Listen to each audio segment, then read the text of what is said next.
Class 9 क्या हाल चाल है आप सबके एंड कैसे चल रही है आप सबकी पढ़ाई। आज हम लोग क्लास 9 का topic cell the building block of life पढ़ने वाले हैं, जो कि न्यू एनसीईआरटी एक्सप्लोरेशन से है। इस चैप्टर को हम लोग बहुत ही अच्छे तरीके से पढ़ने वाले हैं, एकदम अच्छे तरीके से एंड बेसिक तरीके से। ओके, सबसे पहले आपके माइंड में आता होगा कि सेल क्या है भाई। सेल क्या है, सेल से हम क्या समझते हैं। देखो, जैसे कि हमारी बॉडी एक बनती है, क्या बनती है, हमारी एक बॉडी है, वो किससे बनी रहती है, सेल से। बट कैसे, जैसे एक बिल्डिंग को बनाने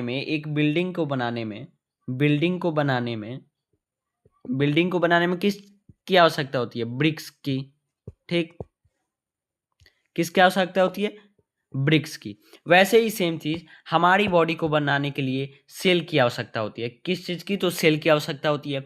जब भी कोई ऑर्गेनिज्म बनता है वो सेल से बनता है। इतना समझ में आया। जब भी ऑर्गेनिज्म बनता है, यानी कि कोई भी ह्यूमंस बनते हैं, एनिमल्स बनते हैं या प्लांट्स बनते हैं, लिविंग ऑर्गेनिजम्स, वो किससे बने रहते हैं, वो सेल से बने रहते हैं, सेल से। अगर कोई चीज कहीं आपसे पूछता है कि ह्यूमन बॉडी किससे बनी रहती है, तो सेल से बनी रहती है।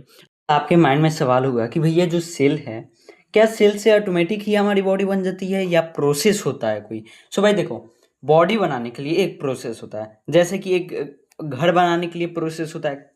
प्रोसेस कैसा होता है घर बनाने के लिए, पहले ब्रिक्स आप खरीदते हो, ठीक, ब्रिक्स, फिर उसे क्या होता है, एक दीवार बनता है, ठीक, फिर उसे क्या होता है, उससे एक रूम बनता है, ठीक, और कई सारे रूम को मिलाकर क्या बनता है, एक फ्लोर बनता है, ठीक, और कई सारे फ्लोर को मिलाकर एक घर बनता है, ठीक, बनता है ना। सेम प्रोसेस यहाँ पे सेल के साथ भी होता है।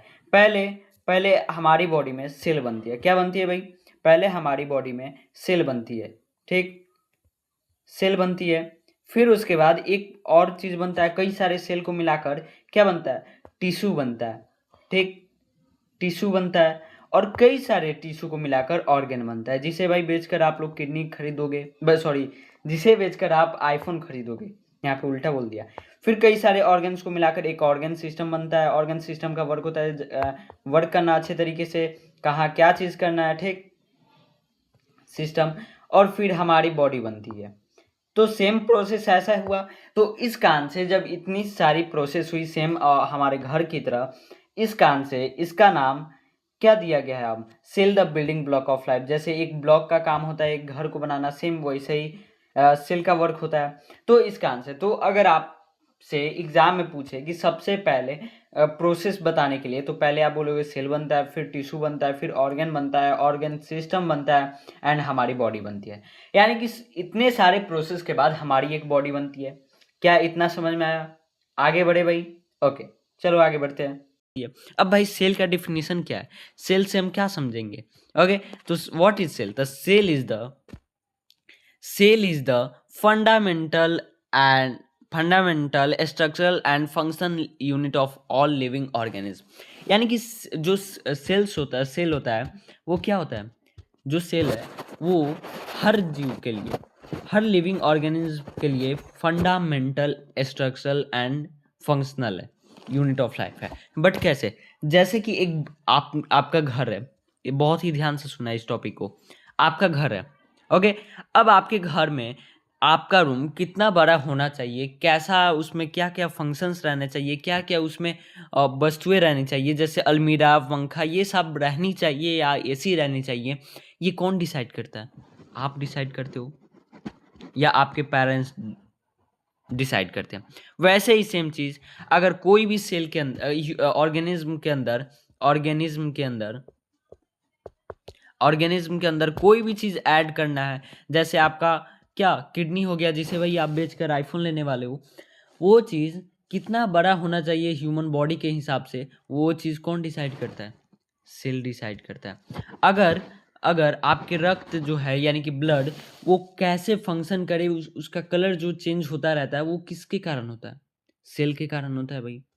तो हर जगह आप देखो तो सेल ही यूज आता है, इसलिए इसे क्या कहा गया, structural and functional and fundamental unit of life, इसे बोला गया। इतना समझ में आया क्या? इतना समझ में आया? अब देखो, अब जब हम सेल को पढ़ते हैं तो उसमें साइटोलॉजी आता है। हम साइटोलॉजी के अंदर पढ़ते हैं सेल को, बट साइटोलॉजी का अर्थ क्या है? तो साइटोलॉजी का अर्थ है, देखो इसमें दो शब्द से मिलकर बना है साइटोलॉजी। यहाँ पे लिखते हैं, यहाँ पे हम भाई साइटोलॉजी को लिखते हैं।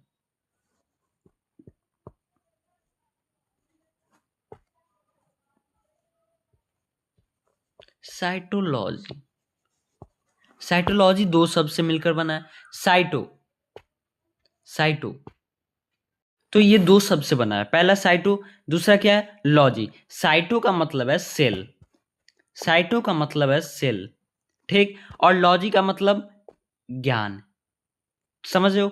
साइटोलॉजी का मतलब है ज्ञान, साइटोलॉजी का मतलब है कि सेल को जानना, सेल के बारे में जानना। लॉजी को आप बोल सकते हैं टू नो, ठीक। सिंपल सा आप मीनिंग यहाँ पे याद करो, सेल को जानना साइटोलॉजी कहलाता है। अगर आप कोई भी ऐसा फंक्शन जहाँ पे आप सेल के बारे में जान रहे हो, समझ रहे हो, पढ़ रहे हो, वो किसके अंदर आता है? साइटोलॉजी के अंदर आता है। समझ रहे हो? इतना क्या इतना समझ में आ गया? ओके, सेम चीज़ यहाँ पे दिया हुआ है, सेम चीज़ यहाँ पे आपका दिया हुआ है, इसे आप एक बार रट लेना, ठीक। इसे आप रटते हुए चल लेना अगर हो सके तो। आप इसको नोट करते चलना, फिर मैं पीडीएफ दे दूंगा। अब सबसे मेन चीज जो कि न्यू एनसीईआरटी में दी है, जब भी लाइफ की शुरुआत हुई है, लाइफ की शुरुआत वो सबसे पहले कहाँ पे हुआ है? वाटर में। कहाँ हुआ है भाई? वाटर में, ठीक। बट आपके माइंड में एक चीज होगा, हाउ, कैसे कैसे? बट देखो सबसे मेन चीज, जब लाइफ की बात करें तो लाइफ की शुरुआत सबसे पहले हॉट स्प्रिंग एरिया में हुआ, जो कि सबसे पहले स्मॉल वाटर पुल्स में हुआ। ओके, वेर एग्जैक्टली, तो स्मॉल वाटर पुल्स में हुआ, जो कि कंडीशन को चेंज करता था। जैसे कि एक क्या है, हॉट स्प्रिंग्स, एक ऐसा जगह जहाँ पे जो जितने भी क्या रहते हैं, इन्वायरमेंट रहता है, वो चेंज रहता है। वहाँ पे जितना भी ज़्यादा ताप हो तभी भी आप वहाँ पे जाओगे, एक ठंडी रहने वाली है। स्ट्रिंग टेम्परेचर चेंज कंडीशन, उसका एक एग्जांपल है क्या?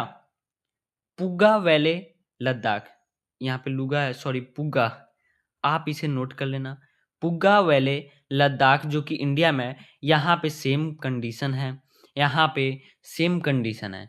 क्लाइमेट, यहाँ पे इसको समझ लेना, क्लाइमेट सिमिलर टू अर्ली अर्थ 3.5 बिलियन ईयर्स अगो, जो कि 3.5 बिलियन से अगो पहले क्लाइमेट जो था वो एक नॉर्मल था अर्थ का, समझो, जो कि टेम्परेचर हाई रहता है, ठीक। इसे हम लोग पढ़ते हैं थर्मोफाइल्स लिवियर। थर्मोफाइल्स लिवियर यानी कि जो टेम्परेचर को प्यार करते हैं, उसे थर्मोफाइल्स कहते हैं। थर्मोफाइल्स का मतलब यहाँ पे ये है, जो टेम्परेचर को प्यार करते हैं, टेम्परेचर को जानते हैं, वो क्या कहलाते हैं? थर्मोफाइल्स कहलाते हैं। दो पार्ट में है थर्मोफाइल्स।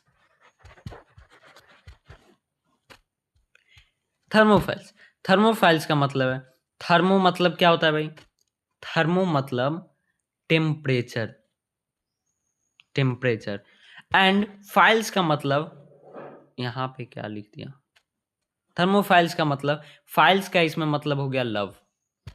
जो भाई, जो टेम्परेचर को प्यार करते हैं, वही कहाँ रहते हैं? थर्मोफाइल। वो कहाँ पे रहते हैं?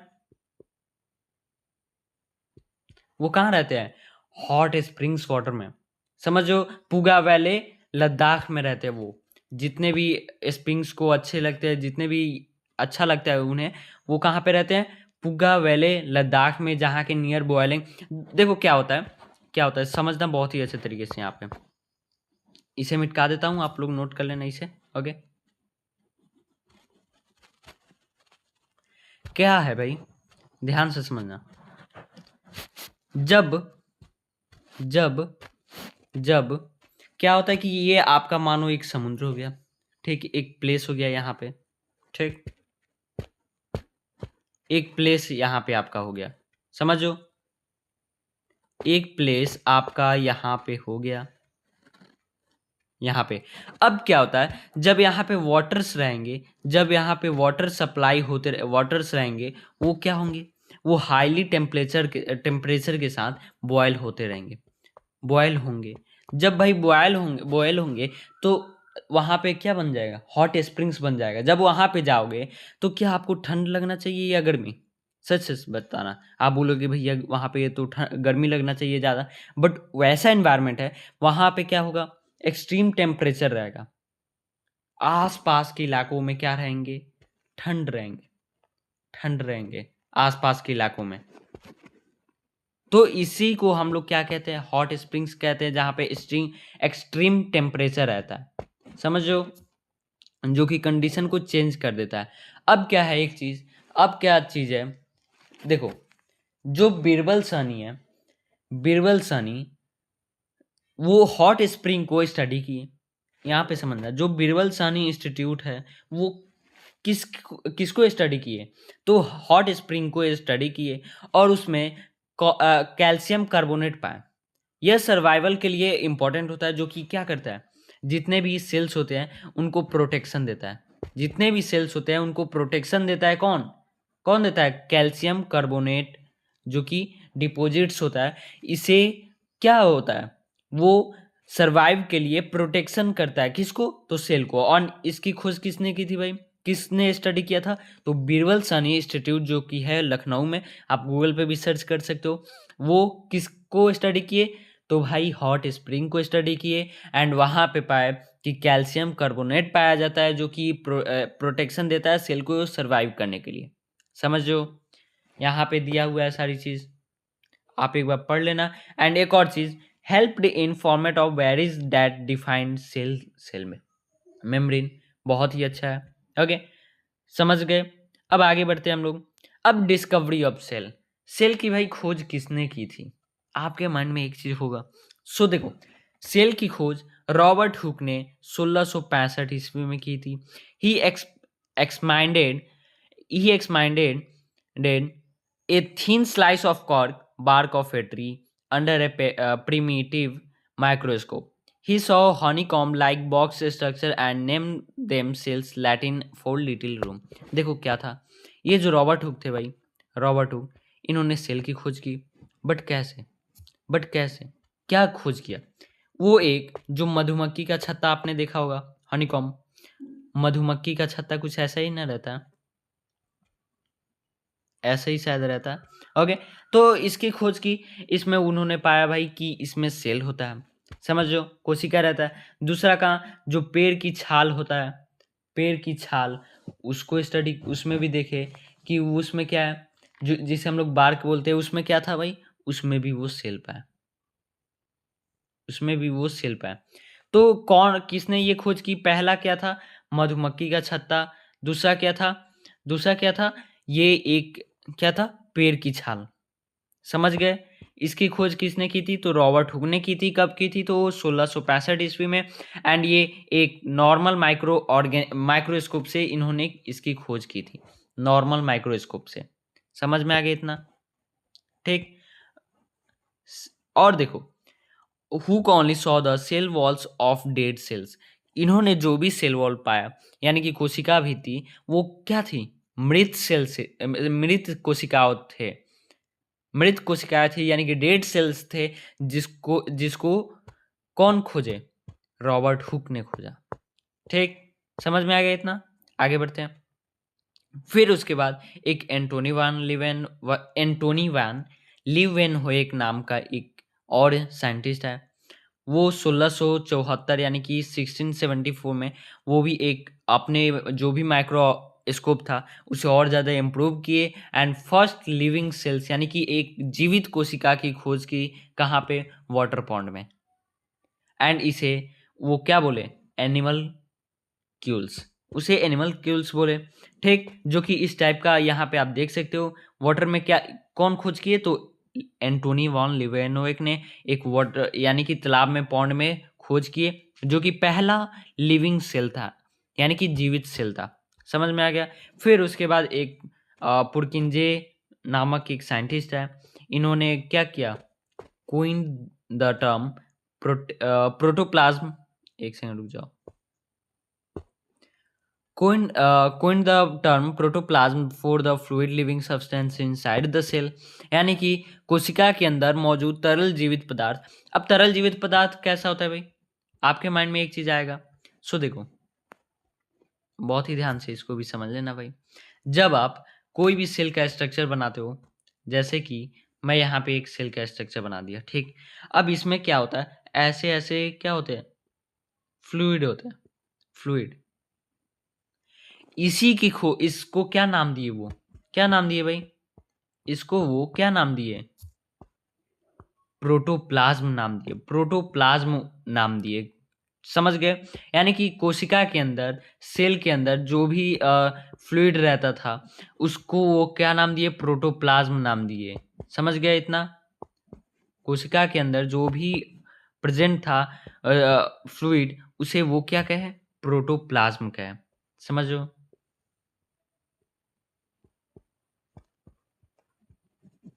प्रोटोप्लाज्म कहे। ओके, अब आगे बढ़ते हैं। अब फिर उसके बाद जो कि न्यू एनसीईआरटी में आप पढ़े होगे, क्या था, भारतीय जो वैज्ञानिक, इंडियन साइंटिस्ट, इन्हें क्या कहा गया, आपने जो भी वर्क था, एक नए वर्क था, उससे उससे उन्हें भारतीय कोशिका विज्ञान के जनक कहे, यानी कि फादर ऑफ इंडियन साइटोलॉजी कौन कहा है, तो प्रोफेसर अरुण कुमार शर्मा। इंडिया के फादर ऑफ साइटोलॉजी कौन कहलाए, तो प्रोफेसर अरुण कुमार शर्मा। समझ गए इतना। अब फिर उसके बाद नेक्स्ट स्टेप क्या आता है, टाइप्स ऑफ सेल। सेल भाई कितने टाइप्स के होते हैं, सेल 2 टाइप्स के होते हैं, एक यूनिसेलुलर एंड दूसरा मल्टी सेलुलर। अब देखो क्या होता है, जो एक सेल से मिलकर बना होता है, जो एक सेल से, वो क्या कहलाएगा, यूनिसेलुलर। समझो, अब एक सेल, एक ऑर्गेनिज्म, एक माइक्रो ऑर्गेनिज्म से मिलकर बना होता है। जैसे क्या होता है, सेल के अंदर क्या होता है, माइक्रो ऑर्गेनिज्म भी कहीं ना कहीं रहता है। समझो, छोटे छोटे, तो वो एक सेल से मिलकर अगर कोई चीज बनता है, सॉरी, माइक्रो ऑर्गेनिज्म तो सेल के अंदर रहता है, लेकिन कोई भी जीव, कोई भी ऑर्गेनिज्म एक सेल से मिलकर बना होता है, उसे यूनिसेलुलर बोला जाता है। जैसे अब ये सेल एक सेल से बना, ये क्या हुआ, यूनिसेलुलर। अगर वही अगर वही अगर अगर वही हम यहाँ पे 5 से 10 सेल डाल दिए भाई, 5 से 10 सेल, देखना बहुत ही ध्यान से भाई। अब इतने सेल से मिलकर बना, ये मिलकर बना, तो क्या ये यूनिसेलुलर कहलाएगा, नहीं भाई। यहाँ पे भैया बहुत सारे सेल से मिलकर बना है, यहाँ पे बहुत सारे सेल्स है, जिसे हम लोग क्या कहेंगे, मल्टी सेलुलर।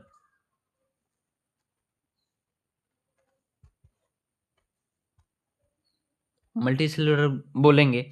अब कैसे, देखो, कहीं भी एक सेल से ज़्यादा मिलकर कोई भी ऑर्गेनिज्म बनता है, उसे हम लोग मल्टी सेलुलर बोलते हैं। जैसे कि यूनिसेलुलर का कौन कौन सा हो गया, अमीबा, पैरामीशियम, बैक्टीरिया। अमीबा कौन हुआ, ये हुआ, उसके बाद क्या है, पैरामीशियम, फिर उसके बाद ये बैक्टीरिया। अब मल्टी सेलुलर में क्या हो गया, ह्यूमन बॉडी, फिर से प्लांट्स एंड एनिमल्स भी हो गए। हमारा जो बॉडी है वो कई सारे सेल को मिलकर बना है, कई सारे, उसे आप अंदर के सेल को गिन नहीं पाओगे। लगभग हमारी बॉडी के अंदर 3.5 मिलियन आई थिंक सेल रहता है, 3.5 मिलियन, जहाँ तक मुझे पता है 3.5 मिलियन तक होता है शायद, और भी ज़्यादा हो सकता है या कम भी हो सकता है, लेकिन जहाँ तक अभी याद है। ओके, और मेन चीज़ कि सेल का शेप कैसा होता है, सेल जो है वो कई सारे शेप में रहता है, उसका कोई भी एक लिमिट नहीं रहता है कि कोई रहेगा तो स्क्वायर शेप में रहेगा या सर्कल शेप में रहेगा, कोई भी ऐसा नहीं रहता है।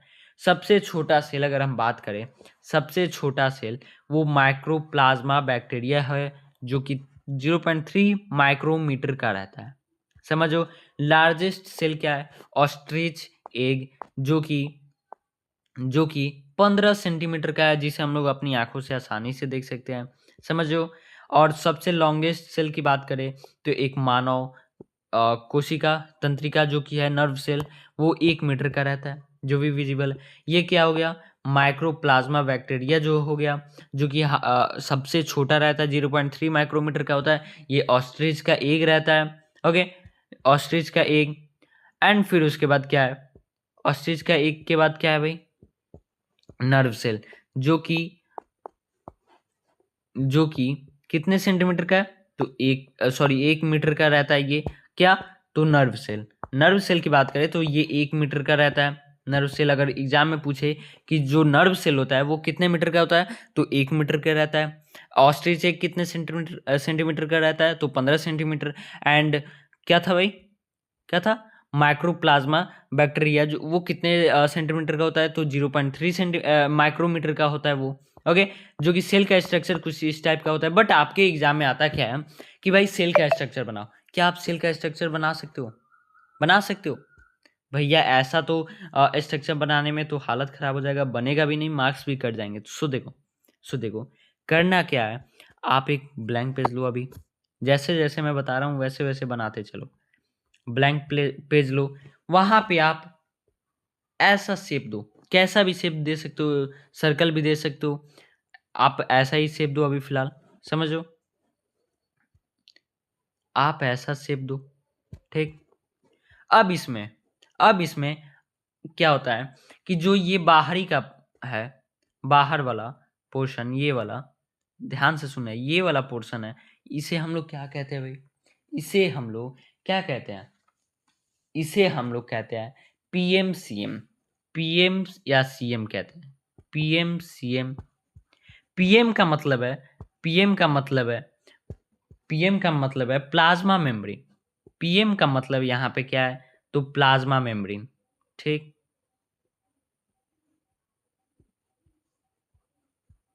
Plasma membrane. एंड सीएम का मतलब है सेल मेम्ब्रेन। ठीक,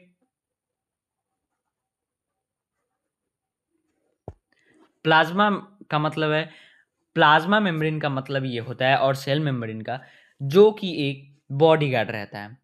यानी कि अगर आपका जो भी स्टार्ट होता है, जैसे आप बहुत बड़े आदमी हो, सेल क्या है, एक बहुत बड़ा आदमी है, एक बहुत बड़ा लिविंग ऑर्गेनिज्म है, जो कि हमारी बॉडी के अंदर हमारे जैसे लोगों को बनाता है। जैसे क्या होता है, जो नेता होते हैं वो कई देश को चलाते हैं, वैसे ही सेल जो है वो हमारी बॉडी को चलाते हैं। ठीक, जो नेता होते हैं उनका बॉडी गार्ड रहता है, वैसे ही सेल भी अपना बॉडी गार्ड रखा है अपनी सुरक्षा के लिए, भाई उतना बड़ा आदमी। तो समझो पीएमसीएम का ये काम होता है कि वो जितने भी सेल होते हैं उनका एक रक्षा करना, समझो, रक्षा करना। ओके, तो जिसे हम लोग प्लाज्मा मेम्ब्रेन या सेल मेम्ब्रेन कहते हैं। अगर आप कभी भी सेल का स्ट्रक्चर बनाना तो पहले ये पोर्शन लिख देना, कोई भी कलर से आप लिख सकते हो ये वाला पोर्शन, प्लाज्मा मेम्ब्रेन और सेल मेम्ब्रेन, ये नाम दोनों में से कोई भी एक दे देना वहां पे।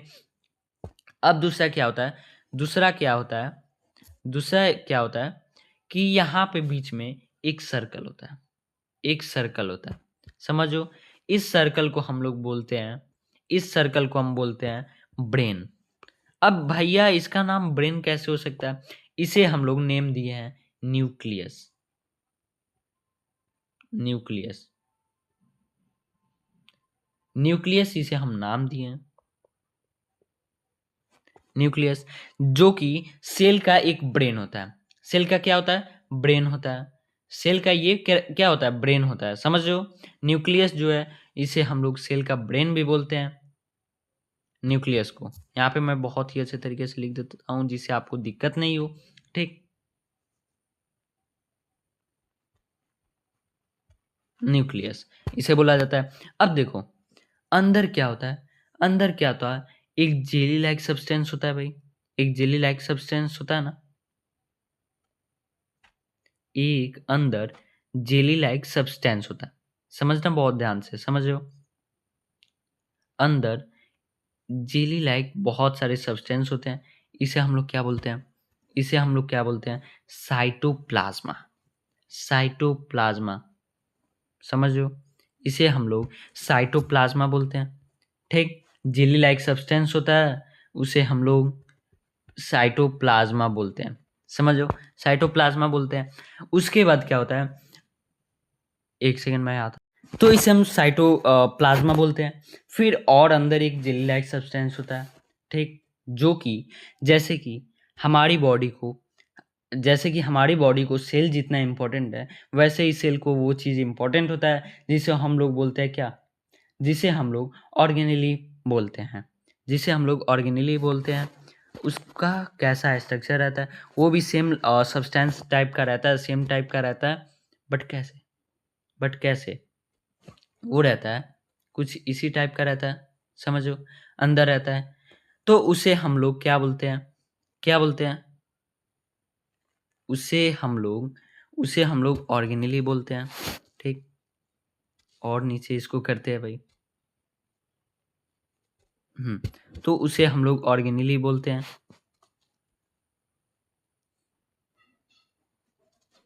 कुछ इस टाइप का मीनिंग वगैरह अपना देख लेना। तो ऑर्गेनेली बोलते हैं, समझो। अब क्या होता है, जब आप ऐसे करके देते हो तो भाई ये आपका कंप्लीटली एक सेल का स्ट्रक्चर बनता है। बट ये किसका स्ट्रक्चर हुआ, ये जो स्ट्रक्चर है ये किसका हुआ, तो ये लिविंग ऑर्गन, एक क्या हुआ, एनिमल सेल का हुआ, एनिमल सेल। अब सेम चीज स्ट्रक्चर आप यहाँ पे कॉपी करो, सेम चीज। अब क्या होगा, अब क्या होगा, अब क्या होगा, जब आप एनिमल सेल को बनाते हो तो सेम चीज रहता है। एनिमल सेल में ऐसा नहीं है कि भाई यहाँ पे ये चीज नहीं रहेगा, वो चीज नहीं रहेगा। एनिमल सेल का स्ट्रक्चर सेम रहता है। एक हुआ, फिर उसके बाद उसमें क्या होता है, न्यूक्लियस होता है जिसे हम लोग सेल का ब्रेन बोलते हैं। फिर उसके बाद जेली लाइक सब्सटेंस उसमें होता है, समझो, जेली लाइक सब्सटेंस उसमें होता है कुछ इस टाइप का, जिसे हम लोग क्या बोलते हैं, साइटोप्लाज्मा बोलते हैं। जैसे हमारी बॉडी के लिए सेल इंपॉर्टेंट है, वैसे ही सेल को एक और जेली लाइक सब्सटेंस इंपॉर्टेंट होता है जिसे हम लोग ऑर्गेनेली बोलते हैं। एंड ऊपर वाला पोर्शन क्या होता है भाई, ऊपर वाला पोर्शन होता है एक बॉडी गार्ड होता है, ये वाला पोर्शन। अब मेन चीज अब समझो क्या मेन चीज है। अब मेन चीज ये है कि जब हम कोई भी स्ट्रक्चर प्लांट सेल का अगर बनाते हैं तो प्लांट सेल के बाहर प्लांट सेल को एक जेड प्लस सिक्योरिटी मिला रहता है। बहुत ही मेन चीज है, इस जेड प्लस सिक्योरिटी को अलग से जानेंगे हम लोग। तो इसे क्या मिला रहता है, Z plus security, Z plus security मिला रहता है, समझो। तो उसे हम लोग क्या बोलते हैं, उसे हम लोग बोलते हैं सेल वॉल। जब प्लांट सेल की बात करें तो प्लांट सेल का जब भी आप स्ट्रक्चर बनाना तो प्लांट सेल को मिला रहता है एक क्या, जेड प्लस सिक्योरिटी, जिसे हम लोग सेल वॉल बोलते हैं। इतना समझ में आ गया, जो कि एनिमल सेल को नहीं मिला रहता है। अब एनिमल सेल को क्यों नहीं मिला रहता है, सो देखो, एनिमल सेल को इसलिए नहीं मिला रहता है क्योंकि एनिमल सेल्स क्या रहता है, मूवमेंट में रहता है, तो उसका जो बॉडी लैंग्वेज है वो ठीक रहता है। प्लांट सेल मूवमेंट नहीं करता है, इसलिए उसका जो कड़ा रहना, जो कि हार्ड रहना, उसका इंपॉर्टेंट होता है, जो कि जेड प्लस सिक्योरिटी यानी कि सेल वॉल करता है। आगे हम लोग सेल वॉल को थोड़ा और डिटेल में पढ़ेंगे इसी क्लास में, ओके। तो ये कुछ स्ट्रक्चर है जो कि आपको बनाते हुए चलना, समझ में आ गया ये स्ट्रक्चर को मैं आपको पीडीएफ में भी ऐड करके दे दूंगा, आप वहां से देख लेना। फिर अब आपको ऐसे सेल बनाने का झंझट है भाई, ऐसे सेल क्या बनाने को आपको झंझट है, तो नहीं भैया, ओके। अब उसके बाद प्लाज्मा मेम्ब्रेन और सेल मेम्ब्रेन का वर्क क्या होता है, आपके माइंड में ये आता होगा क्वेश्चन कि भैया जो प्लाज्मा मेम्ब्रेन है और सेल मेम्ब्रेन है, इसका वर्क क्या होता है, ये हमारे लिए क्यों इंपॉर्टेंट है भाई, ये क्यों इंपॉर्टेंट है।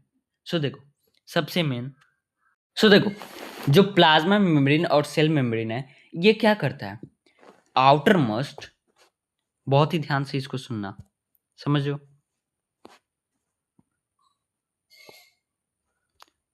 पहले इसको ठीक, हाँ। सो देखो, outer most covering of the cell and it separate cell contest from external environment. जो देखो, ये जो है वो आउटर मोस्ट कवरिंग, ये जो सेल का आउटर मोस्ट है यानी कि बाहरी भाग, इसे कवर करते हैं और जो भी एक्सटर्नल इन्वायरमेंट है उसे सेपरेट करते हैं। समझ रहे हो इतना, नहीं ना समझ में आया। एंड देखो, सेलेक्टिवली परमेबल मेम्ब्रेन भी इसे कहा जाता है। Allow entry and exit some materials, इसे क्या, ये क्या करता है? हाँ, तो ये क्या करते हैं, ये जितने भी एंट्री और एग्जिट है ये अपने हिसाब से कराते हैं। Prevent movement of some materials, कुछ मटेरियल्स जो होते हैं उन पे ये मूवमेंट वगैरह देखते रहते हैं अपना। क्या करता है बॉडीगार्ड का काम, क्या रहता है भाई?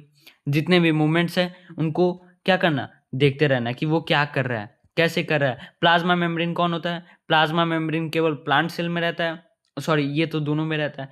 ये वाला पोर्शन जो है, ये वाला पोर्शन, यही प्लाज्मा मेम्ब्रेन कहो या सेल मेम्ब्रेन कहो, ये क्या करता है, ये सारे जितने भी ऑर्गेनेली है, जितने भी मटेरियल्स है, जितने भी सेल्स वगैरह है, इन पे देखते रहता है, ध्यान देते रहता है कि भाई ये क्या कर रहे हैं, अंदर किसको जाने देना है, अंदर किसको जाने देना है। आप कहीं भी कोई फंक्शन में गए होगे नेता वगैरह के, या आप देखे होगे, तो वहाँ पे क्या होता है, बॉडीगार्ड का काम क्या होता है, वो एग्जिट्स और एंट्री देखता रहता है कि कौन आया कौन गया।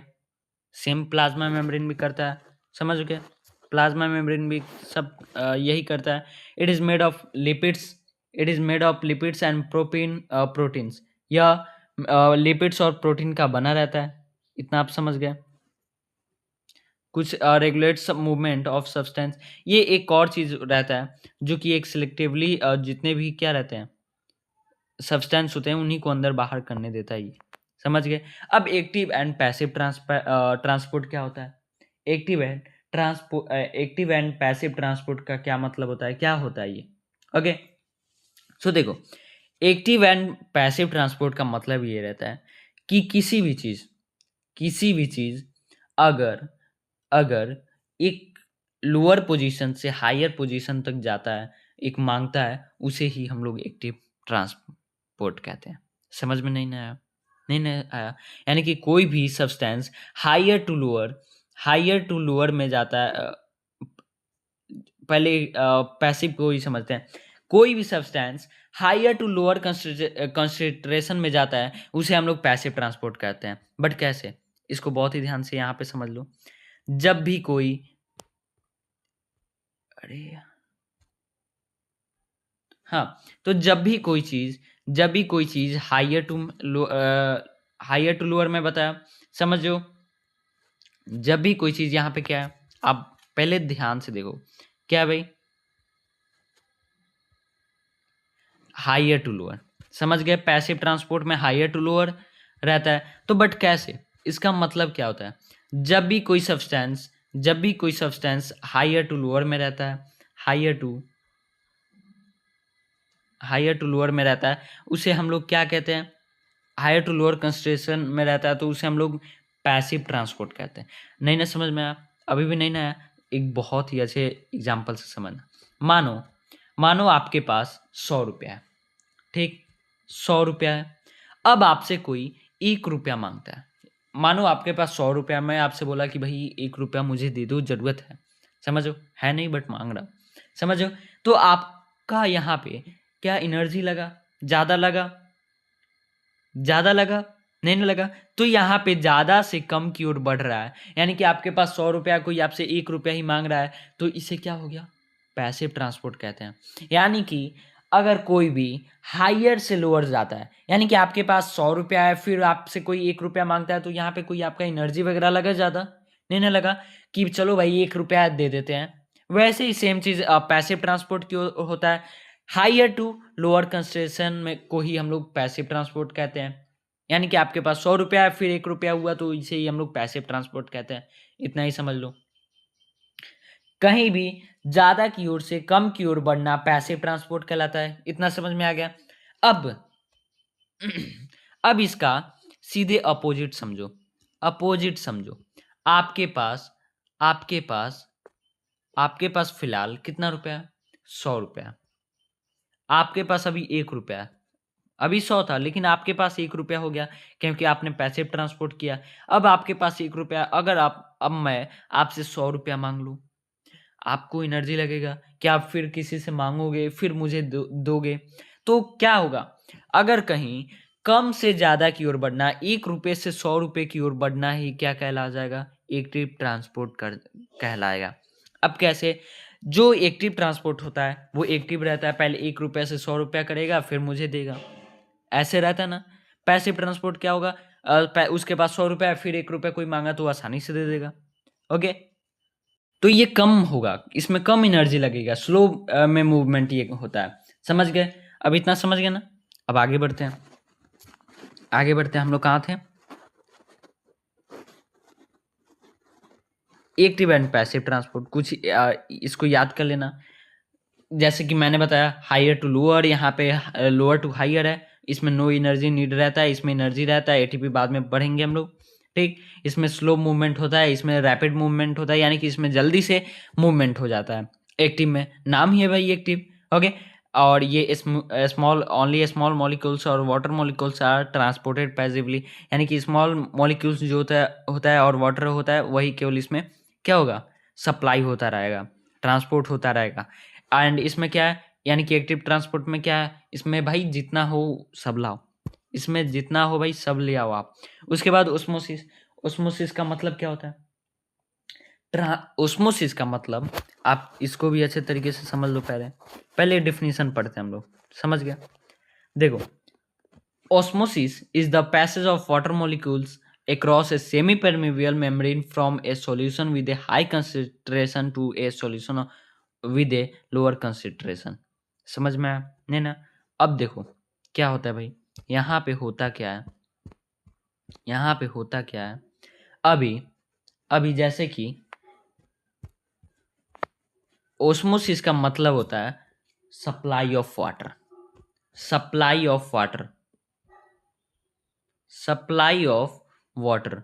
ओस्मोसिस का मतलब होता है सप्लाई ऑफ वाटर। जब भी कोई कहीं वाटर का सप्लाई हो या लिक्विड का सप्लाई हो, यहाँ पे लिक्विड ही लिखते हैं, water of supply of liquid. जब भी कहीं लिक्विड का सप्लाई हो उसे हम लोग समझ जाएंगे ओस्मोसिस में। बट ओस्मोसिस क्या होता है? ओस्मोसिस सप्लाई ऑफ लिक्विड, पहले पहले हायर कंसेंट्रेशन से लोअर कंसेंट्रेशन की ओर बढ़ना ही ओस्मोसिस कहलाता है। जैसे कि आपके पास 100 रुपया है, अब आप 1 रुपया की ओर बढ़ते हो, तो क्या होगा भाई, ये ओस्मोसिस के अंदर आएगा। बट एक इंपॉर्टेंट पॉइंट जो कि आपको याद करना पड़ेगा, क्या है भाई? डिफ्यूजन। डिफ्यूजन पहले, इससे पहले आपको समझना पड़ेगा डिफ्यूजन का मतलब है,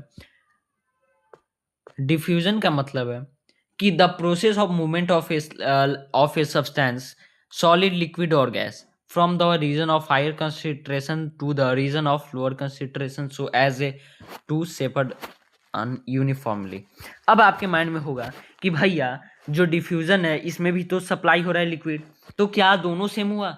अब देख, अब सबसे मेन चीज यहाँ पे याद होता है क्या, अगर अगर सेल के अंदर कोई सी ट्रांसफर होता है, कोई भी क्या क्या ट्रांसफर होता है भाई, आपको मैंने बताया ना, कोई भी चीज अगर ट्रांसपोर्ट होता है सब्सटेंस, वो क्या हो गया, डिफ्यूजन। ध्यान से समझना है डायग्राम को, समझो। देखो, ये आपका एक सेल का डायग्राम हो गया, समझो। अब इसके अंदर ये क्या हो गया, एक मानो लिक्विड हो गया, समझो। अब सेल के अंदर ही अगर ये क्या है, बहुत ही समझ अच्छे से, पहले क्या है, ये आपका क्या हो गया, डिफ्यूजन का मतलब क्या था भाई? डिफ्यूजन का मतलब था हायर कंसिडरेशन से लोअर कंसिडरेशन की ओर बढ़ना। तो ये हायर से आप लोअर की ओर बढ़ रहे हो, लोअर की ओर बढ़ रहे हो, तो क्या हो गया, डिफ्यूजन हो गया। बट कहाँ? Only in cell. सेल के अंदर, सेल के अंदर अगर कोई भी ट्रांसफर होता है, यानी कि सेल के अंदर आप हायर टू लोअर जाते हो, वही आपका डिफ्यूजन कहलाएगा। क्या कहलाएगा? ये डिफ्यूजन, ठीक, डिफ्यूजन कहलाएगा। अगर सेल के अंदर कोई भी क्या ट्रांसफर होता है सब्सटेंस, वो ही आपका डिफ्यूजन कहलाएगा। अब क्या होता है, अब मेन चीज यहाँ पे ये होता है कि कोई चीज, कोई सब्सटेंस सेल के बाहर भी ट्रांसफर होता है, बाहर से अंदर की ओर भी आता है, यही आपका क्या हो गया, ओस्मोसिस कहला जाएगा। ये आपका ओस्मोसिस, ओस्मोसिस कहलाएगा। अगर सेल के अंदर कोई भी सब्सटेंस ट्रांसफर होता है, सब्सटेंस, वो क्या हो गया, डिफ्यूजन हो गया। लिक्विड में हो या सॉलिड में, लिक्विड में, अभी केवल लिक्विड को हम लोग जानेंगे, क्योंकि ऑस्मोसिस केवल लिक्विड में ट्रांसफर होता है। अगर कोई भी सब्सटेंस अंदर सेल के अंदर ही ट्रांसफर होता है वो डिफ्यूजन कहलाएगा। अगर कोई सब्सटेंस बाहर से अंदर की ओर ट्रांसफर होता है या अंदर से बाहर की ओर ट्रांसफर होता है वो डिफ्यूजन कहलाएगा। एंड जो डिफ्यूजन होता है वो सॉलिड, लिक्विड और गैस तीनों में ट्रांसफर होता है।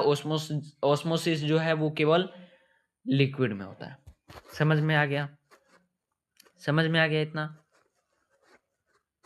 तो इतना समझ में आ गया। ये आप लिखते रहना। जितना भी चीज़ है ये आप एक बार नोट कर लेना अपने कॉपी में, मैं पीडीएफ दे दूंगा। अब देखो, अब होता क्या है, अब होता क्या है, जो डिफ्यूजन है, सॉरी ओस्मोसिस, ओस्मोसिस वो दो टाइप्स के होते हैं। पहला endosmosis, the process in which the water molecule solvent enter into the cell. जब कोई सब ट्रांसफर होता है, क्या मॉलिक्यूल्स, जब कोई सब्सटेंस ट्रांसफर होता है पानी के अंदर, पानी जो बाहर से अंदर आया, यानी कि जो देखो सब यहाँ पे डायग्राम है इसे समझो। जब भी कोई चीज, पानी, ये वाटर्स हो गए, अब ये अंदर से बाहर की ओर आ रहे हैं, अंदर से सॉरी बाहर से अंदर की ओर आ रहे हैं, ये ओस्मोसिस कहला गया। और ये अंदर से बाहर की ओर सब ट्रांसफर हो रहा है, ये एक्सोऑस्मिस कहला जाएगा, एक्सोऑस्मिस कहला जाएगा। अब कैसे? सो देखो, जब भी कोई चीज, अगर आपके पास ये एक बैग हो गया, बहुत ही ध्यान से समझना। देखो क्या है कि आपके पास एक बैग है। क्या है? आपके पास ये एक बैग है, बैग है। अब इसमें आप बाहर से अंदर की ओर आप वाटर सप्लाई कर रहे हो। क्या कर रहे हो? वाटर सप्लाई कर रहे हो। बाहर से अंदर की ओर वाटर सप्लाई कर रहे हो। पहले यहाँ था, अब अंदर की ओर ट्रांसफर कर रहे हो, तो बैग का जो वॉल्यूम है वो फैलेगा ना, फैलेगा ना। तो वाटर जब वॉल्यूम फैलेगा तो उसे हम लोग क्या कहा जाएगा? इंडोऑस्मिस कहलाएगा, इंडोऑस्मिस कहलाएगा। अब सेम चीज होता क्या है, अब सेम चीज होता क्या है, जब भी आप एक बैग हो गया, बैग हो गया, ये आपका बैग हो गया। अब इसमें अंदर आपका वाटर है, अब ये बाहर की ओर जाएगा तो इसके वॉल्यूम पे असर पड़ेगा ना। यानी कि पहले जो बड़ा साइज का था वाटर के साथ, अब उसका कहीं ना कहीं वॉल्यूम चेंज होगा, कहीं ना कहीं वॉल्यूम कम होगा। वाटर जो ये बैग है वो सूख जाएगा। समझ रहे हो? वाटर जो है वो सूख जाएगा। तो उसे हम लोग क्या कहेंगे? जो जब भाई हम लोग अंदर से बाहर की ओर कोई भी आप एक बैग लो, एक पन्नी ही लो, ध्यान से समझना, आप प्रैक्टिकल अभी करो। आप एक पन्नी लो, ठीक, उसका भी आयतन आप देखो, आयतन उसका देखो, वॉल्यूम देखो, पतला है। अब उसमें आप वाटर सप्लाई करो, वाटर सप्लाई करो, वाटर उसमें डालो, तो क्या उसका जो वॉल्यूम है वो चेंज होगा? 100% भैया चेंज होगा। वो फुल गया, फुल गया ना। अब उस वाटर को आप बाहर क्यों निकालो? क्या वो श्रिंक हुआ? क्या वो श्रिंक हुआ? 100% भैया। तो उसी को हम लोग एक्सोऑस्मिस कहेंगे। यानी कि जब भी सेल श्रिंक हो जाएगा उसे हम लोग एक्सोऑस्मिस कहेंगे। यानी कि पानी जो है, वाटर है, वो अंदर से बाहर की ओर बढ़ रहा है, वो एक्सोऑस्मिस कहलाएगा, यानी कि श्रिंक हो जाएगा। जब आप पानी डाले तो क्या उसका आयतन जब फैला, यानी कि जब वो क्या था, स्विल हो गया, तो उसे हम लोग इंडोऑस्मिस कहते हैं। समझ में आ गया? समझ में आ गया इतना? ये दोनों समझ में आ गया आपको? अब आप डिफ्यूजन और ऑस्मिस का ऑस्मोसिस का आप क्या करना, डिफरेंस आप एक बार इसमें से नोट कर लेना। आप 3 डिफरेंस अगर लिख लेते हो तो वही आपके लिए बहुत है, समझो। अब देखो, अब आप पढ़ने वाले हो टाइप्स ऑफ सॉल्यूशन। सॉल्यूशन क्या होता है? सॉल्यूशन क्या होता है भाई? इसका वर्ड कहाँ होता है, कैसे होता है? आपके माइंड में होगा, ये सवाल तो होगा ही होगा, एंड होना भी चाहिए। इसका मतलब क्या है? सो देखो, इसे हम लोग प्रैक्टिकल से समझने वाले हैं, प्रैक्टिकल से एकदम समझने वाले हैं। इसे मैं मिटा देता हूँ, आप इसे पहले ही नोट कर लेना, पीडीएफ से कुछ कुछ इंपॉर्टेंट चीज़ को ही नोट करना। देखो देखो, होता क्या है, जब भी ये आप एक ग्लास लिए, ठीक, ये आप एक गिलास लिए, इसमें आप दो चीज किए, एक वाटर आप यहाँ पे ऐड किए, सॉरी ये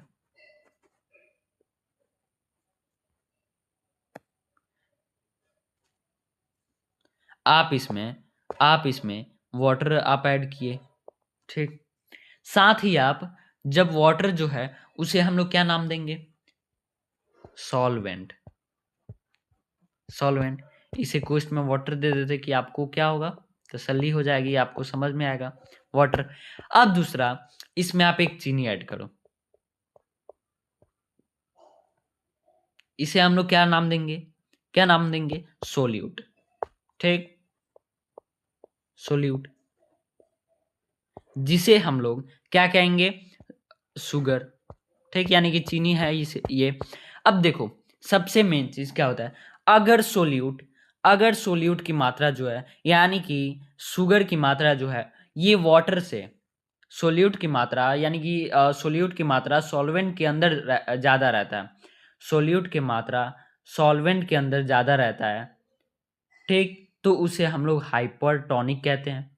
अगर सोल्यूट की मात्रा, सोल्यूट कौन है, वाटर, वाटर, अब वाटर की मात्रा यानी कि वाटर का जो मात्रा है वो सॉल्वेंट के अंदर ज़्यादा रहता है, सॉल्वेंट के अंदर ज़्यादा रहता है, यानी कि पानी के अंदर ज़्यादा रहता है, उसे हम लोग क्या कहेंगे, हाइपरटोनिक कहेंगे।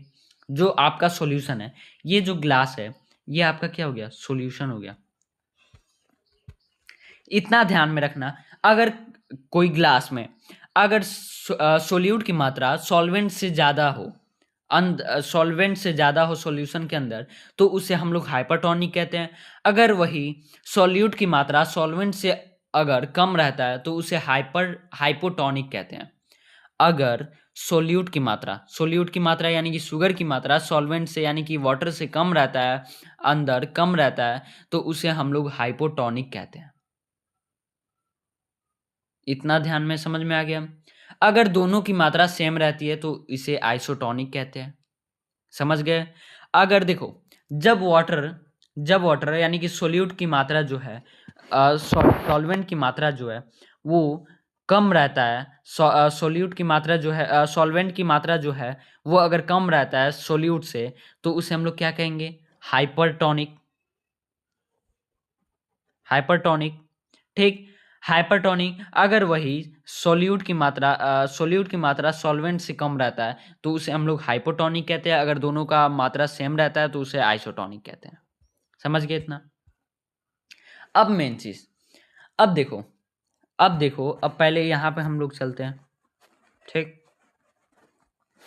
जब भी ये अब इसको हम लोग इस पॉइंट को समझते हैं, पहले इस पॉइंट को हम लोग समझते हैं अच्छे तरीके से। कैसे भाई समझेंगे भैया, कैसे, फिर से आपको तो एक फिर से आप ग्लास लो यहाँ पे, ठीक, आप एक ग्लास लो यहाँ पे, ग्लास लो, ठीक। यहाँ पे आपका एक सेल है, ठीक।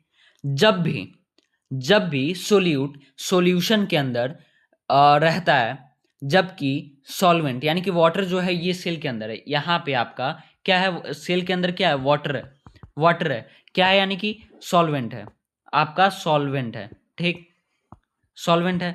जबकि सोल्यूट कहाँ पे है, सोल्यूट जो है वो आपके ग्लास के अंदर है, सोल्यूट जो है वो आपके ग्लास के अंदर है, ठीक, सोल्यूट जो है वो आपके ग्लास के अंदर है।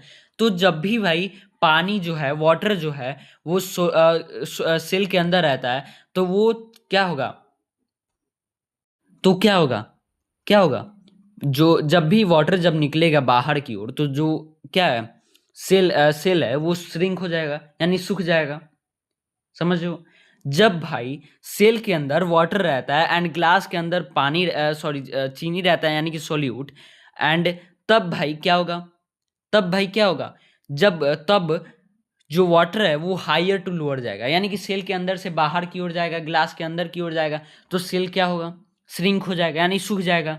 सेम इसका आप ऑपोजिट समझो, जब भी जब भी क्या होगा, सॉल्वेंट जो है, सॉल्वेंट सॉल्वेंट जो है वो ग्लास के अंदर रहता है और सोल्यूट जो है वो सेल के अंदर रहता है, तो पानी लोअर टू हायर की ओर जाएगा। समझ रहे हो, पानी लोअर टू हायर की ओर जाएगा।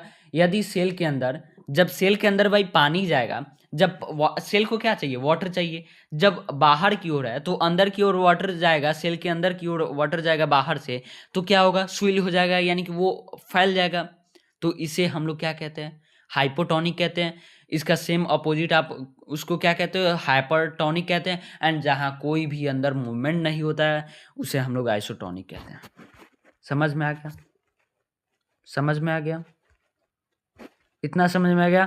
अब इंडोसाइटोसिस एंड एक्सोसाइटोसिस का मतलब क्या होता है। जब भी कोई मटेरियल प्लाज्मा मेम्ब्रेन की मदद से अंदर आता है, प्लाज्मा मेम्ब्रेन यानी कि जब भाई ये क्या है, ये क्या है, जब ये आपका एक बॉडीगार्ड है तो इसी की सहायता से तो अंदर बाहर जाना होगा।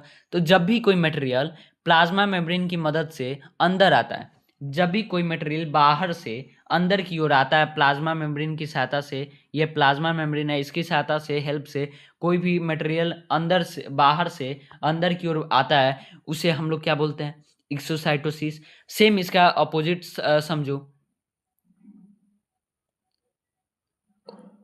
सॉरी, उसे हम लोग क्या कहते हैं, इंडोसाइटोसिस।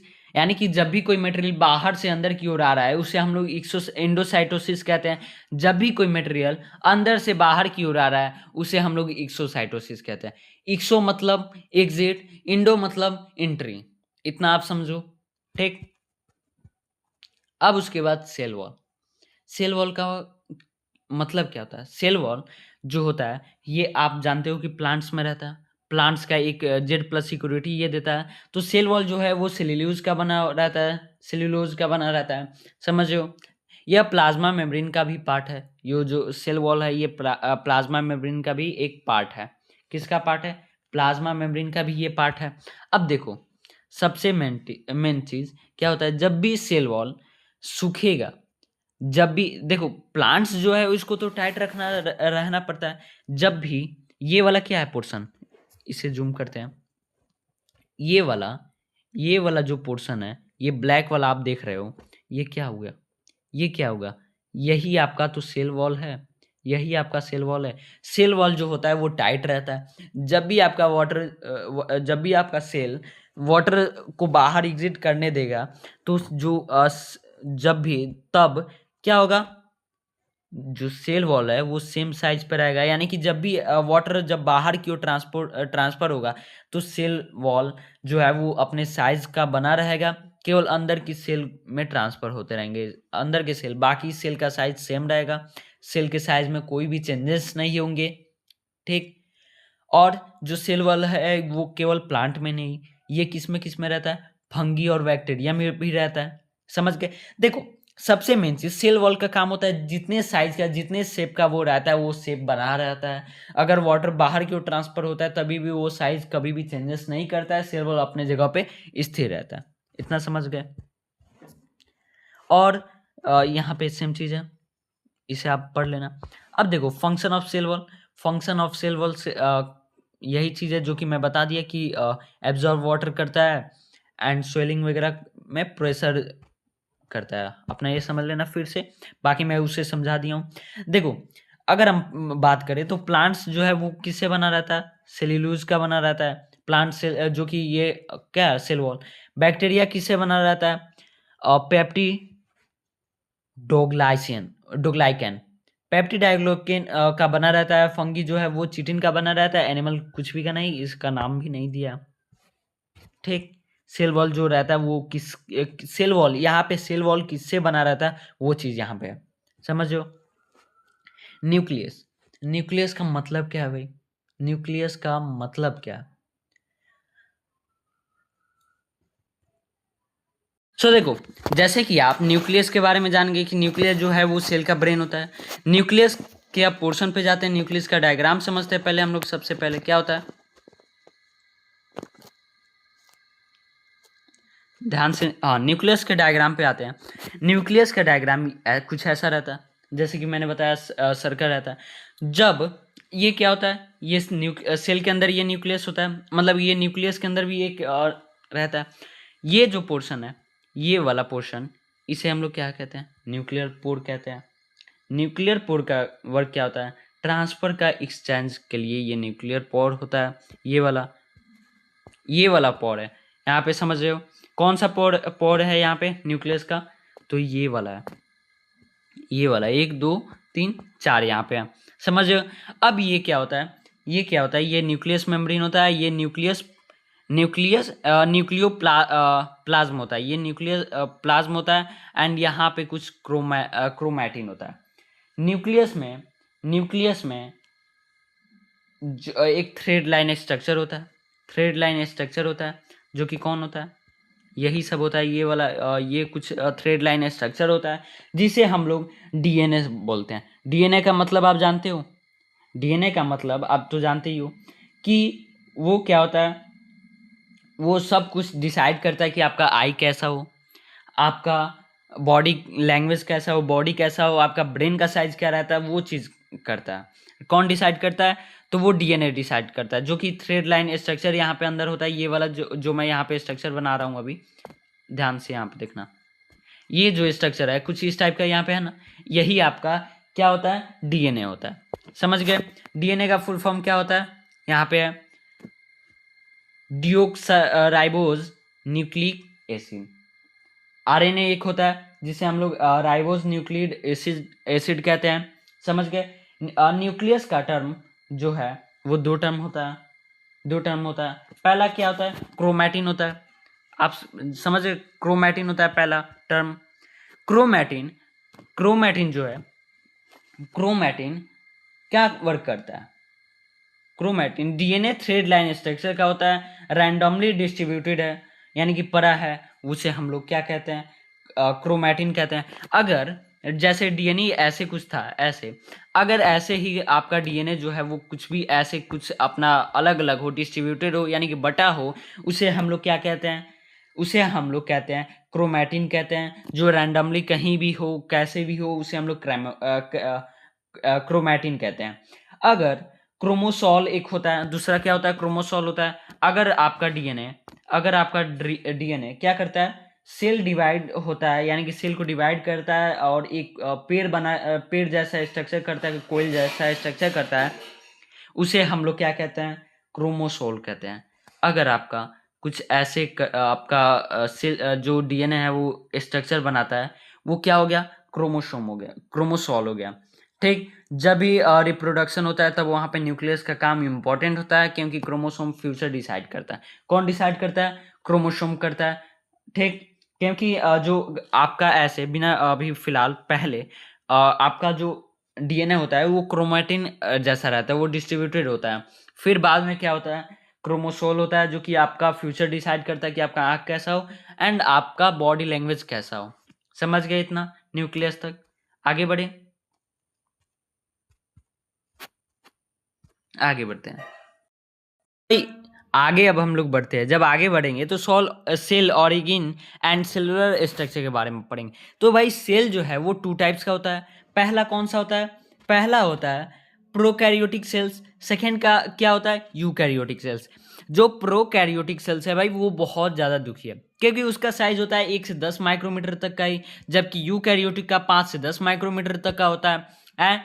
एंड उसके बाद जो प्रोकैरियोटिक है, इसमें nuclear region is not well. इसमें न्यूक्लियर रीजन जो है वो वेल नहीं है, अच्छा नहीं है, ठीक नहीं है। एंड इसे डिफाइन हम लोग करते हैं एंड इसे हम लोग न्यूक्लियड के नाम से जानते हैं। जबकि यूकैरियोटिक में अच्छा है, एंड इसे हम लोग न्यूक्लियर मेम्ब्रेन के बारे में न्यूक्लियर मेम्ब्रेन से जानते हैं। एंड प्रोकैरियोटिक में केवल सिंगल क्रोमोसोम होते हैं, जबकि यूकैरियोटिक में बहुत सारे क्रोमोसोम होते हैं। Okay. And cell membrane is bounded and organelle are absent, यानी कि इसमें cell is membrane bounded and organelle absent रहते हैं एंड इसमें प्रेजेंट रहते हैं। इतना समझ गए। अब उसके बाद जब हम यूकैरियोट्स को पढ़ेंगे तो भाई इसमें दो टाइप्स के होता है।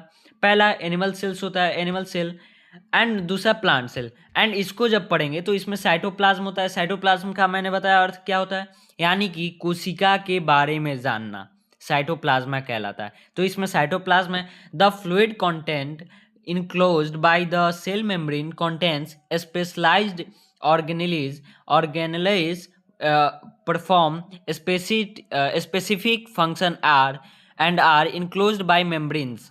यानी कि जो भी फ्लूइड कंटेंट है जिसके अंदर सेल ऑर्गेनेली होते हैं उसे हम लोग साइटोप्लाज्म कहते हैं। इतना समझ गए। फिर उसके बाद आता है सेल ऑर्गेनेलेज। सेल ऑर्गेनेलेज को एक डायग्राम से हम लोग समझेंगे यहाँ पे, ठीक, एक डायग्राम से समझेंगे बहुत ही अच्छे तरीके से। मेन क्या होता है, देखो होता क्या है, आपके पास एक एक आईफोन की फैक्ट्री है, ठीक, आईफोन की फैक्ट्री है, ओके। जब आईफोन जहाँ पे बनेगा वहाँ पे भाई कुछ तो वेस्ट भी निकलेंगे, ठीक। मान लीजिए कि बहुत सारे वेस्ट यहाँ पे निकले, ठीक, वेस्ट निकले।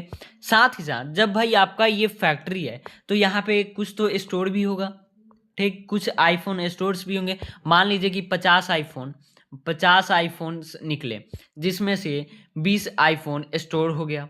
मतलब कि भाई जो स्पेशल लोगों के लिए रहता है कि ये स्टॉक में रहता है 20 स्टोर हो गया, 30 आपके पास है ना, 30 आपके पास है। अब यहाँ पे भाई कोई एक पर्सन है, ठीक, यहाँ पे कोई एक महान पर्सन है जो भाई अमेजोन फ्लिपकार्ट या कोई भी ऐसे ऐप से ये ऑर्डर करता है, ठीक। तो क्या होता है, फैक्ट्री से पैक होकर यहाँ पे आता है, ठीक, फैक्ट्री से पैक होकर यहाँ पे आता है, ठीक। तो ये हो गया। दूसरा आप यहाँ पे इस कैरेक्टर में एक और चीज ऐड करना, क्या, ये दो लोग चोर हैं, इतना ध्यान में रखना, ये दो लोग चोर हैं। अब देखो अब इससे पहले हम लोग राइबोसोम के बारे में पढ़ेंगे क्योंकि राइबोसोम का इम्पोर्टेंट आएगा आप सबके लिए। हाँ, तो भाई राइबोसोम जो है मेम्ब्रेनलेस सेल ऑर्गेनेली, यानी कि प्रोटीन, ये देखो राइबोसोम जो है ये एक प्रोटीन का खजाना है, समझो, प्रोटीन का खजाना है, प्रोटीन का एक स्टोरेज है यहाँ पे। एंड सेल ऑर्गेनेली के पास मेम्ब्रेन नहीं होता है, इसके पास भाई मेम्ब्रेन नहीं होता है। एंड यह प्रोकैरियोटिक एंड यूकैरियोटिक सेल दोनों में पाए जाते हैं, इतना ध्यान में रखना, ये प्रोकैरियोटिक और यूकैरियोटिक दोनों में पाया जाता है। अगर कहीं भी राइबोसोम की बात है तो ये सेल का क्या है, ये सेल का क्या है, ये जो है ये क्या है, ये प्रोटीन का खजाना है, समझो, ये प्रोटीन का क्या है, खजाना है। अब इतना समझने गए, अब आगे हम लोग फिर से अपने आ जाते हैं इस फॉर्म में, ओके। अब भाई अब आते हैं हम लोग एकदम अच्छे तरीके से, अब आता है भाई इसके बाद इंडोप्लाज्मिक रेटिकुलम। अब देखो ये जो है, जब हम लोग यहाँ पे आईफोन का फैक्ट्री माने, सेम चीज जो है इंडोप्लाज्मिक, ये आईफोन का एक यहाँ पे ये क्या है, एक फैक्ट्री है, ठीक। ये किस चीज का फैक्ट्री है भाई, यह बाउंड ट्यूब एंड सीट बनाता है। ये क्या बनाता है, एक बाउंड ट्यूब, ठीक, एक बाउंड ट्यूब एंड सीट ये बनाता है, ठीक। कहाँ पे, सेल के साथ, ठीक, विद इन द सेल, जहां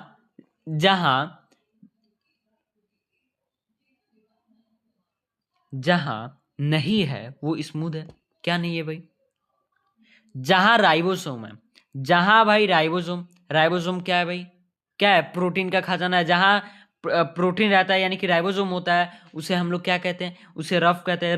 पहले जो ये होता है इंडोप्लाज्मिक रिटेंशियम, ये कितने टाइप्स का होता है, 2 टाइप्स का, एक रफ इंडोप्लाज्मिक रेटिकुलम यानी कि RER, and smooth endoplasmic reticulum जिसे ACR बोलते हैं। जहां पे भाई राइबोसोम होता है उसे हम लोग रफ इंडोप्लाज्मिक रेटिकुलम कहते हैं यानी कि RER, ठीक।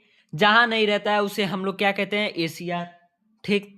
अब उसके बाद राइबोसोम क्या बनाता है, प्रोटीन बनाता है, यानी कि रफ प्रोटीन बनाता है और स्मूथ नहीं। जो ये RER है ये क्या करता है, ये एक प्रोटीन ये भी बनाता है, प्रोटीन, जबकि ये क्या बनाता है, ये नहीं बनाता है। इतना समझ में आया। और जो स्मूथ है ये क्या बनाता है, स्मूथ क्या बनाता है भाई, लिपिड्स बनाता है। ये प्रोटीन नहीं, ये लिपिड्स बनाता है, जबकि ये क्या बनाता है, ये प्रोटीन बनाता है, ठीक। अब इंजाइम और हार्मोन्स रफ नहीं बनाता है। जो इंजाइम और हार्मोन्स, इंजाइम क्या है, पचाने के लिए यूज आता है ना, आप जानते हो। हार्मोन्स भाई आप वो जानते ही हो भाई, आजकल भाई जितने लोग हैं भाई हार्मोन्स के बारे में कौन नहीं जानता है।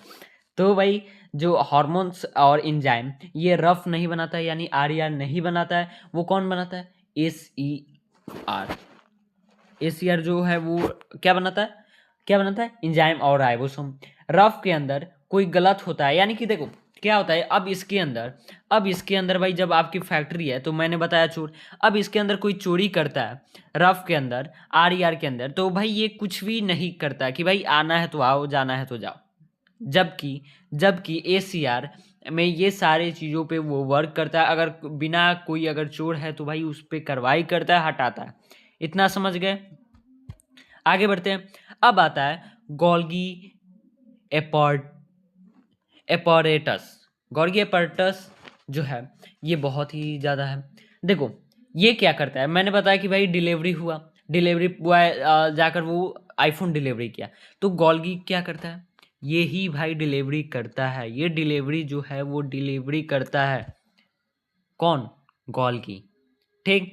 यह पैरेलल सीट्स का क्या करता है, डिलीवरी एक तरह से करता है, हर जगह अपने हिसाब से करता है। इसका मेन वर्क क्या है, इसका मेन वर्क क्या है, इसका मेन वर्क है पैकेजिंग एंड ट्रांसपोर्टेशन एंड क्या क्या है, और मॉडिफिकेशन भी है भाई, ठीक। जितने भी प्रोडक्ट्स होते हैं इनका क्या करता है, ये एक पैकेजिंग करता है, मॉडिफिकेशन करता है, और क्या करता है, और प्रोटीन। अब देखो यहाँ पे modification and packaging and delivery का मतलब ये है कि ये जितने भी प्रोटीन्स है इनको क्या करता है, भेजता है, कुछ को लाना हो तो वो लाता है, इन सारी चीज़ों पे वर्क करता है। इसका डायग्राम कैसा होता है भाई, ऐसे पेलर सीट्स का ये बना होता है, ये ऐसे। तो ये डायग्राम नहीं पूछता है, इतना अब नहीं करना है, ठीक। अब आता है लाइजोसोम। अब इसे सुसाइड वैक्स कहते हैं। अब भाई सुसाइड वैक्स क्यों इसे कहते हैं, देखो जो है इसके पास डाइजेस्टिव एंजाइम होता है। अब भाई आप वेस्ट निकाले, अब ये क्या करता है, जो ये लाइजोसोम है, ये जो वेस्ट आप निकाले उसको ये पचा लेता है। आप यहाँ पे आईफोन का फैक्ट्री है तो आप इधर वेस्ट निकाले, अब इस वेस्ट को, जितने भी वेस्ट होते हैं ये क्या करता है, लाइजोसोम पचा लेता है। जब भी भाई देखता है कि सेल के अंदर कोई ज़्यादा भाई गलत होता है, या डिस्ट्रॉय कर देता है, एंड सेल को सीधे खत्म कर देता है। इतना ध्यान रखो, आप ऊपर ऊपर समझो भाई, ये सारी चीज़ें तो लिखनी है, जो चीज़ यहाँ पे है यही मैं बता रहा हूँ, ठीक। तो इसके पास बहुत ही ज़्यादा पावरफुल एंजाइम होता है। अब देखो एक डाइजेस्टिव एंजाइम होता है इसके पास, जो कि कहीं भी आप इसे कहो, अगर आप इस सेल के अंदर, जैसे कि क्या होता है कि मानो ये आपका वेस्ट है, ठीक, आपका ये वेस्ट है, अब इसे भाई देख लेता है कि यहाँ पे वेस्ट है, तो इसे भाई खाकर पचा लेता है।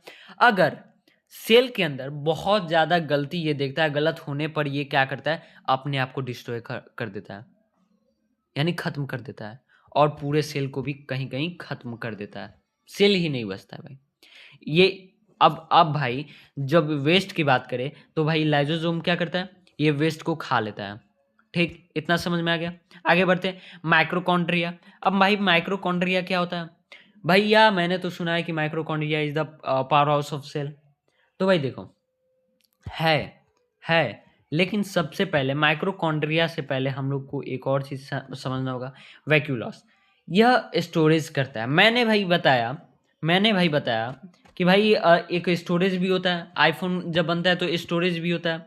तो भाई वो वैक्यूलस जो है वो स्टोरेज करता है, वैक्यूलस जो है यह स्टोरेज करता है। एंड वैक्यूलस के पास अपनी एक मेम्ब्रेन होती है, या प्लांट के अंदर बड़ा होता है। प्लांट के अंदर देखो, प्लांट के अंदर ये 80 to 90% होता है, यानी 50 से लेकर 90% तक ये क्या रहता है, अपना एक जगह घेरे रहता है। जैसे कि अब क्या होता है कि जो एनिमल सेल्स होते हैं उनमें छोटा रहता है, एनिमल सेल्स के अंदर छोटा रहता है, वही प्लांट सेल्स के अंदर ज़्यादा अपना स्पेस छींकता है। इतना समझ गए। एंड ये एनिमल के अंदर छोटा रहता है, ये तो समझ गए। और जो ये भाई प्लांट को रिजिड बनाता है। अब आप बोलोगे कि भैया सेल वॉल भी तो करता है, तो भाई प्लांट्स को सीधा रहना है, एकदम सीधा रहना, तो उससे जितनी ज़्यादा प्रोटीन्स हो, जितनी ज़्यादा एनर्जी को दिया जाए उतना ही कम है।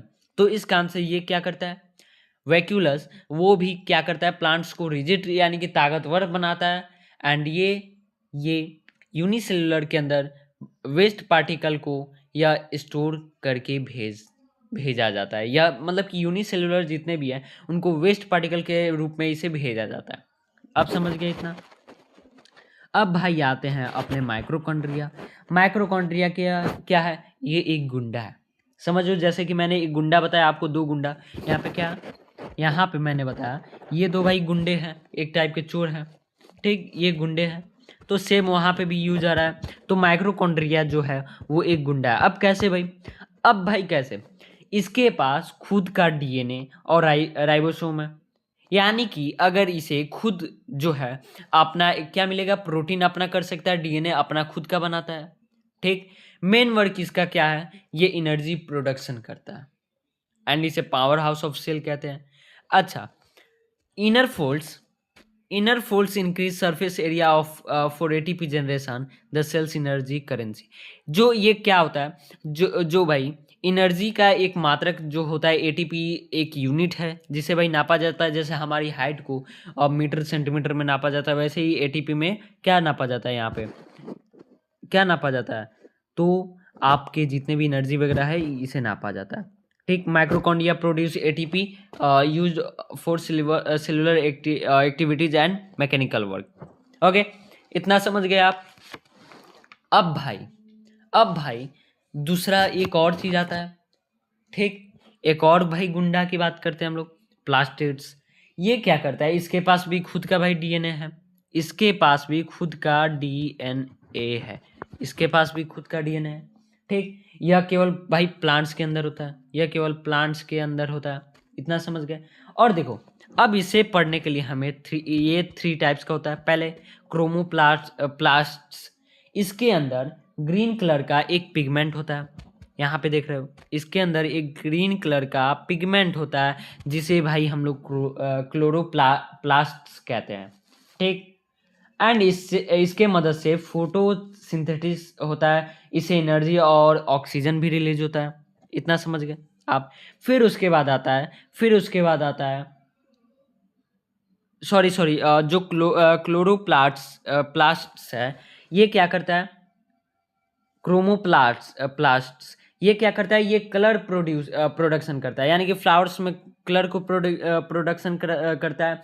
एंड जो क्लोरोप्लास्ट है, ये क्या करता है, इसके अंदर जो है वो ग्रीन कलर का एक पिगमेंट होता है जो यहाँ पे है, ठीक। ग्रीन कलर का एक पिगमेंट होता है जिसे हम लोग क्या बोलते हैं, क्लोरोप्लास्ट कहते हैं, ठीक। उसके बाद थर्ड क्या है, ल्यूकोप्लास्ट। ल्यूकोप्लास्ट क्या कहता है, यह प्लांट की चीज़ों को स्टोर करता है, जितनी भी चीज़ें उसको स्टोर करता है, जैसे कि स्टार्च एंड ऑयल्स और प्रोटीन को स्टोर करता है। इसका कोई एक कलर नहीं होता है कि भाई ये कलर का होता है, ठीक। अब भाई, अब आगे क्या आता है, रिमेंबर। अब देखो, जो डबल मेम्ब्रेन वाले बाउंड्स होते हैं वो कौन कौन से, न्यूक्लियस, माइक्रोकॉन्ड्रिया एंड प्लास्टिड्स जो होते हैं, ये इसके पास डबल मेम्ब्रेन होते हैं। सिंगल मेम्ब्रेन बाउंड्स कौन कौन से हैं, vacuole, lysosome, Golgi, apparatus, Indo plasmic reticulum रहते हैं, ठीक। मेम्ब्रेनलेस कौन कौन से हैं, जिसके पास भाई एक भी मेम्ब्रेन नहीं है, तो राइबोसोम, सेंट्रोसोम एंड, हाँ सेंट्रोसोम, दो ही होता है। अब भाई एक और चीज आता है, ठीक, एक और चीज भाई, जब हम लोग कोई चीज़ को पढ़ते हैं, सेल को दो टाइप में डिवीजन किया जाता है, डिवाइड किया जाता है, ठीक। सेल को टू टाइप्स में डिवाइड किया जाता है। एक पहला क्या होता है, जो सेल डिवीजन ये क्या करता है, ये सेल डिवीजन का वर्क क्या होता है भाई, ये बांटना वर्क करता है, शेयर करना बांट होता है। मतलब देखो, पेरेंट्स के टूटने के बाद जब भी कोई चीज़ होता है तो इसमें जो पेरेंट्स के सेल्स होते हैं, पेरेंट सेल वो टूटता है तो वो क्या बनता है, वो डॉटर सेल उसका नाम दिया जाता है, जो कि न्यू सेल बनता है। जब पेरेंट सेल के टूटने के बाद जो सेल बनता है वो न्यू सेल्स कहलाता है, जिसे डॉटर सेल्स भी कहा जाता है। ओके, ये टू टाइप्स के होते हैं। पहला माइटोसिस एंड क्या है, माइटोसिस एंड मियोसिस। ठीक, जो माइटोसिस है, माइटोसिस इसका क्या होता है भाई, एक पेरेंट सेल यहाँ पे है भाई, एक पेरेंट सेल। अब इसमें से दो बटता है, दो पार्ट में ये बढ़ता है, यानी दो डॉटर सेल में बढ़ता है। अब ये होता है भाई कि जब एक माइटोसिस में 12 सेल्स होते हैं, 12 सेल्स होते हैं, इतना ध्यान रखना, 12 सेल्स रहते हैं। तो भाई जब 12 सेल्स रहते हैं तो भाई जब वो डिवाइड होगा तो 6 यहाँ पे होना चाहिए और 6 यहाँ पे, लेकिन नहीं, माइटोसिस में कोई भी बराबर बराबर इक्वलिटी में एक मिलता है सबको, यानी कि डॉटर सेल जो माइटोसिस है ये एक भाई रियल फादर है, इतना ध्यान रखो। जो असली एक अच्छे पापा जो रहते हैं वो भाई सबको बराबर करते हैं, तो वही चीज़ है यहाँ पे। ये भाई दोनों डॉटर सेल्स को बराबर बराबर क्या देता है, क्या देता है, जब माइटोसिस अंदर अंदर म्यूसिस मतलब कि सेल्स को डिवाइड करता है, जब ये टूटता है, फॉर्म करता है तो ऑर्गेनिज्म में, तो ये दोनों को बराबर बराबर सेल्स दे देता है। जबकि म्यूसिस जो है वो जब ये 4 पार्ट में टूटता है, 4 पार्ट में टूटता है, तो इसमें क्या होता है, इसमें क्या होता है कि सबको भाई बराबर बराबर मिलता है। जब 12 यहाँ पे है तो भाई 4 4 4 4 ऐसे करके मिलता है इसमें, तो ये चीज़ है, समझ गए। तो यहाँ पे बट जाता है एंड यहाँ पे भाई बटता नहीं है, यहाँ पे भी भाई 12 मिलेंगे एंड यहाँ पे भी 12 मिलेंगे, दोनों को 12 12 मिलेंगे। एंड यहाँ पे क्या होता है, यहाँ पे भाई 4 4 4 सबको आधा आधा मिलेगा, बराबर बराबर सेम पेस पे मिलेगा, सेम मिलेगा, जो कि ये यहाँ पे भाई अच्छा है। यहाँ पे क्या है, दोनों को भाई सेम ही देगा, 12 इसको देगा एंड 12 इसको देगा, अपना पूरा पूरा देगा, यानी कि ये 24 दे देगा। 12 इसके पास है लेकिन 24 पार्ट में ये दे देगा, ऐसे है, इतना समझ लो। अब भाई जो भाई प्लांट्स एंड एनिमल सेल्स है, इसको आप कंपैरिजन कर लेना, आप जो सेल शेप है वो किस में रहता है, ये सारी चीज़ें आप एक बार इसे देख लेना, हो सके तो नोट कर लेना, बहुत ही इंपॉर्टेंट है। ओके, तो भाई इस क्लास को ख़त्म करते हैं। ठीक, जो यहाँ पे है भाई, it is an equational division and it is a reductional division, जो मैं बता दिया हूँ ये वही चीज़ है। ओके, तो भाई बस इस क्लास को हम लोग ख़त्म करते हैं। तो आप सेम पावर हाउस की तरह रहो, ठीक, जैसे कि माइक्रोकॉन्ड्रिया पावर हाउस है किसका भाई, सेल का, वैसे ही अपनी लाइफ का आप पावर हाउस रहो, जो हर चीज़ भाई एक गुंडे बनकर, भाई गुंडे बनने का यहाँ पे ये अर्थ है कि अपने सब कुछ रखो, अपना सब कुछ रखो। जैसे कि क्या होता है कि भाई पढ़ने गए स्कूल में एंड भाई कॉपी तो ज़रा दे, कॉपी दे, मैं मुझे लिखना है ये चीज़, भाई तू ये मुझे दे, ये करना है, ऐसे नहीं करना है भाई, अपना खुद का सब चीज़ रखो। जैसे माइक्रोकॉन्ड्रिया अपना खुद का डीएनए प्रोटीन वगैरह रखता है, वैसे ही आपको अपना रखना होगा। ओके, तो भाई be powerhouse of your life, जो कि माइक्रोकॉन्ड्रिया रहता है जैसे। ओके, सो भाई इस क्लास को हम लोग ख़त्म करते हैं। बहुत सारी पेजेस हो गए, यहाँ पे देख सकते हो भाई बहुत सारे नोट्स। इसका मैं लिंक टेलीग्राम, इस पीपीटी को मैं टेलीग्राम पे अपलोड कर दूंगा, वहाँ से जाकर आप देख सकते हो। एंड भाई जितने लोग इस चैप्टर को लास्ट तक देखे हैं, इस वीडियो को लास्ट तक देखे हैं भाई, वो बहुत ही बड़े बड़े भाई, क्या ही बताया जाए। ऐसे ही अगर आप हर क्लासेस को देखते जा रहे हो, आपका हर टॉपिक एकदम अच्छे तरीके से स्ट्रॉन्ग होते जाएगा। और भी कुछ है जो भाई उतना इम्पोर्टेंट नहीं है, उससे एग्ज़ाम में नहीं आएंगे, जो जो एग्ज़ाम में आएंगे वही चीज़ यहाँ पे है। ओके, तो भाई अब क्लासेस को एंड करते हैं, मिलते हैं हम लोग नेक्स्ट क्लास में। Bye bye everyone.